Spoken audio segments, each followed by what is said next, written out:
శ్రీమాత్రే నమః. జయ గురు దత్తాత్రేయ నమః.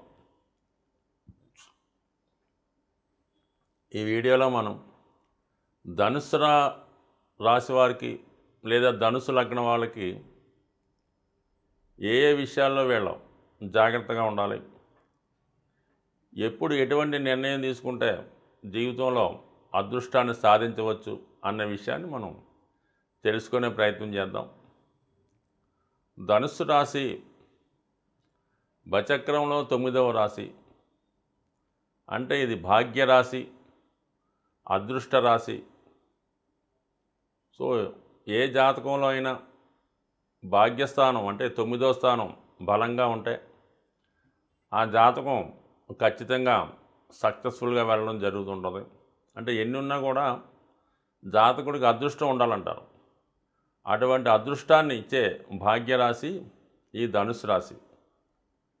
అన్ని విషయాల్లో కూడా పాండిత్యాన్ని కలిగి ఉండి అన్ని విషయాలు కూలంకుషంగా తెలుసుకొని సమూలంగా వ్యవస్థని మార్పు చేసే లక్ష్యాన్ని కలిగి ఉండి అప్పటి వరకు ఉన్నటువంటి ఛాందస భావాల్ని, పాత సాంప్రదాయాల్ని మార్చి కొత్త జీవనానికి, కొత్త ప్రపంచానికి, కొత్త లోకానికి మార్గదర్శకులుగా ఉండే రాశి ఈ ధనుసు రాశి.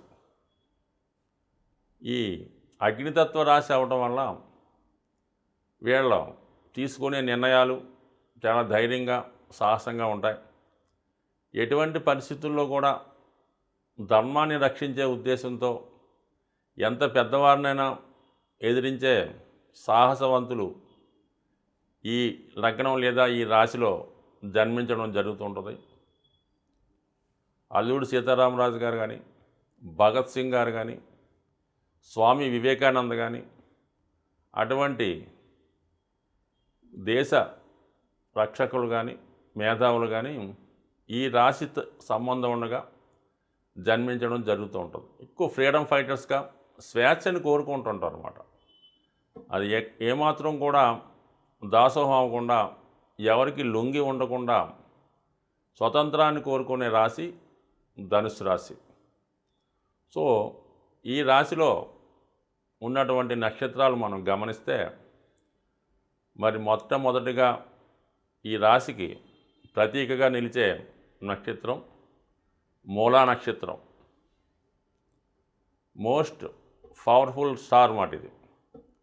సమూలంగా ఉన్నటువంటి అప్పటి వరకు ఉన్నటువంటి సాంప్రదాయాల్ని పూర్తిగా తుడిచివేసి కొత్త సాంప్రదాయాన్ని సృష్టించే భావాల్ని కలిగి ఉంటారు అన్నమాట. అంటే మూలా నక్షత్రం అంటే ఏదైనా తొలగించాలంటే సమూలంగా, అంటే వేలుతో సుద్ధా పీకి పారేయాలన్నమాట. ఒక అలవాటు కానీ, ఒక దురాచారం కానీ, ఒక సనాతన సాంప్రదాయం కానీ అది పోవాలంటే దాన్ని మొత్తం కోకట వేలుతో పెగిలించాలంటారు. బ్రిటిష్ సామ్రాజ్యాన్ని కోకట వేలుతో పెగిలించి అవతలు పారేసినట్టు అంత డెప్త్గా, అంటే 200 సంవత్సరాలు ఉన్నటువంటి రాజ్యాన్ని, సామ్రాజ్యాన్ని కూడా మొత్తం సమూలంగా దాన్ని పెకిలి తీసి పారేసినటువంటి గొప్ప నక్షత్రం ఈ మూలా నక్షత్రం.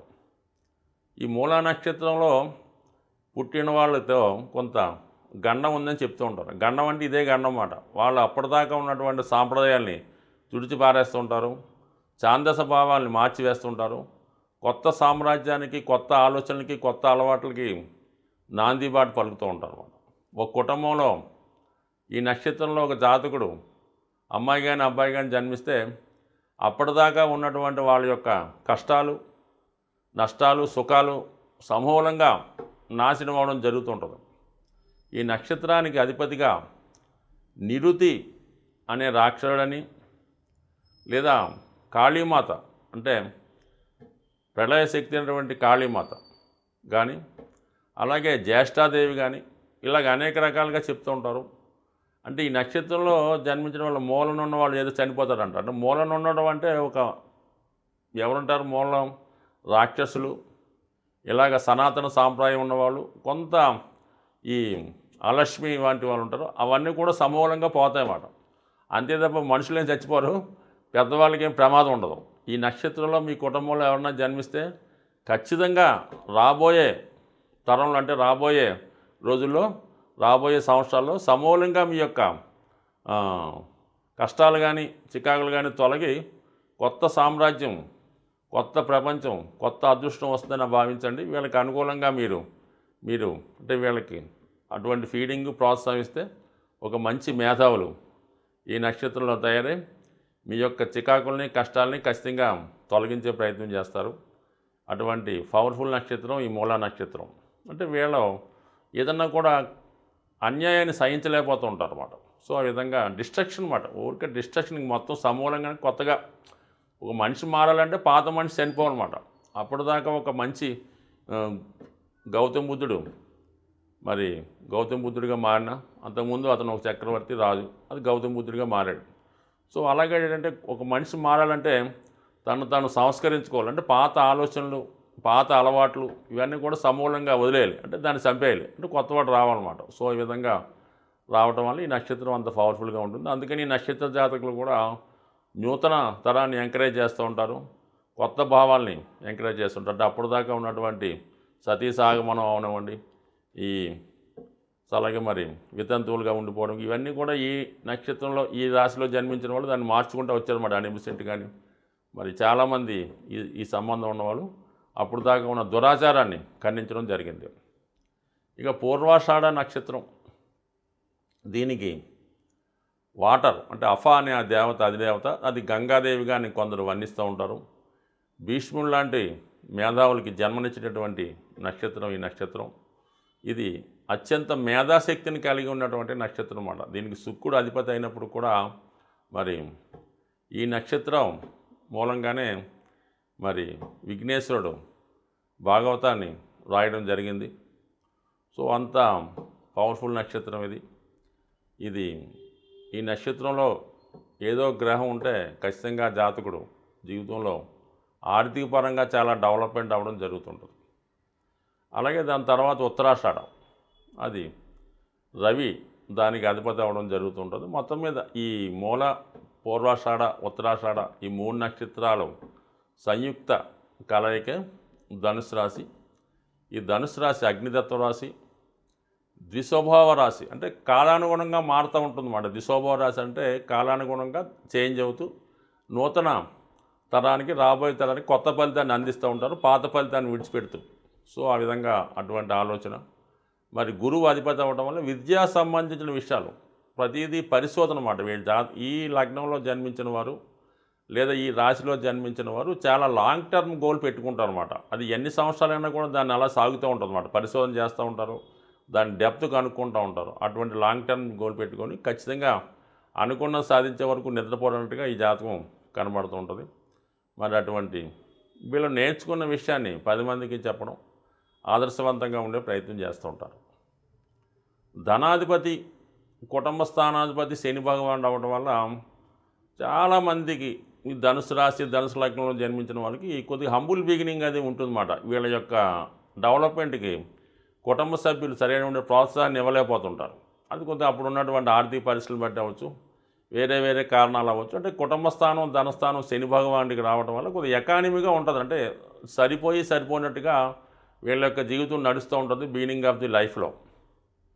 తృతీయం కూడా శనికి రావడం వల్ల గ్రాడ్యువల్ డెవలప్మెంట్ అన్నమాట. అంటే వీళ్ళు పుట్టిన తర్వాత ఈ కుటుంబ పరిస్థితులు నెమ్మదిగా గ్రోత్ అవుతూ ఉంటాయి. సో ఆ విధంగా ఈ శని భగవానుడు కుటుంబ స్థానం అవుతుంటాం కొద్ది బిగినింగ్ ఆఫ్ ది లైఫ్లో కొద్ది ఆర్థికపరమైన ఇబ్బందులు ఎదుర్కోవడం జరుగుతుంటుంది. చతుర్థ స్థానాధిపత్యం కూడా గురువుకి రావడం వల్ల భాగ్యాధిపతి రవి సూర్యభగవానుడు అవ్వడం వల్ల చతుర్థానికి భాగ్యానికి షష్టాష్టకాలు రావడం వల్ల ఏంటంటే కొద్ది పెద్దలు ఇచ్చిన ఆస్తి పెద్దగా వీళ్ళ జాతకులు రాకపోవచ్చు. ఒకళ్ళు ఉన్నా కూడా వీళ్ళం పెద్దవాళ్ళే దాన ధర్మాలు చేయడం, లేదా వీళ్ళ చేతికి వచ్చిన తర్వాత వీళ్ళ దాన్ని వేరే విధంగా మార్చడం జరుగుతుంటుంది. పెద్దల నుంచి పెద్దగా ఆస్తిపాస్తులు మనం ఎక్స్పెక్ట్ చేయడానికి లేదన్నమాట. ఆ విధంగా ఈ భాగ్యానికి చతుర్థానికి షష్టాష్టకాలు రావడం వల్ల భాగ్యం తండ్రి కారకుడు అవ్వడం వల్ల గురువు లగ్నాధిపతి అవ్వడం వల్ల ఈ కాంబినేషన్ కొంత ఈ విధంగా పెద్దల నుంచి పెద్దగా సహకారం ఉండదు. అంటే మెయిన్గా తండ్రి గారి నుంచి పెద్ద సహకారం ఉండదు. సో అలాగే పెద్దగా ఆస్తిపాస్తులు రావు, పెద్దగా కమ్యూనికేషన్స్ ఉండవు, అయితే అభిమానం మాత్రం ఉంటుంది.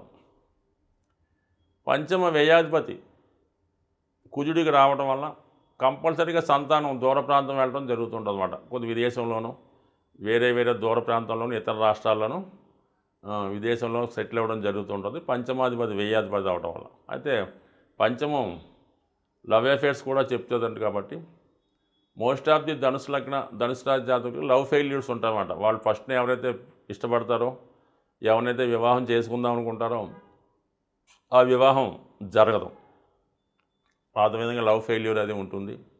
తర్వాత ఏదో ఒక వ్యసనం ఉంటే మాత్రం దానివల్ల మొత్తం సర్వస్వం నాశనం అయిపోయే అవకాశం ఉంది. ముఖ్యంగా షేర్ బిజినెస్ కానీ, జూదం కానీ, రేసులు కానీ, పందేలు కానీ, సోకాల్డ్గా ఆన్లైన్ గేమ్స్ కానీ, లేదా పేకాట కానీ, ఇది ఏ ఒక్క వ్యసనం ఉన్నా కూడా ఆ వ్యసనానికే బానిసై మొత్తం సంపాదించినటువంటి మంచి నేము, పెద్దలు ఇచ్చిన ఆస్తి మొత్తం సర్వం పోగొట్టుకునే అవకాశం ఉంది. కాబట్టి సాధ్యమైనంత వరకు, అంటే ఈ రాశిలో సాధారణంగా ఉండరు, బట్ కానీ ఈ మనిషి అన్నాక ఏదో వీక్నెస్ ఉంటుంది కాబట్టి ఆ విధంగా పోగొట్టుకునే అవకాశం ఉంది. సో అందువల్ల కొంచెం జాగ్రత్తగా ఉండడం మంచిది.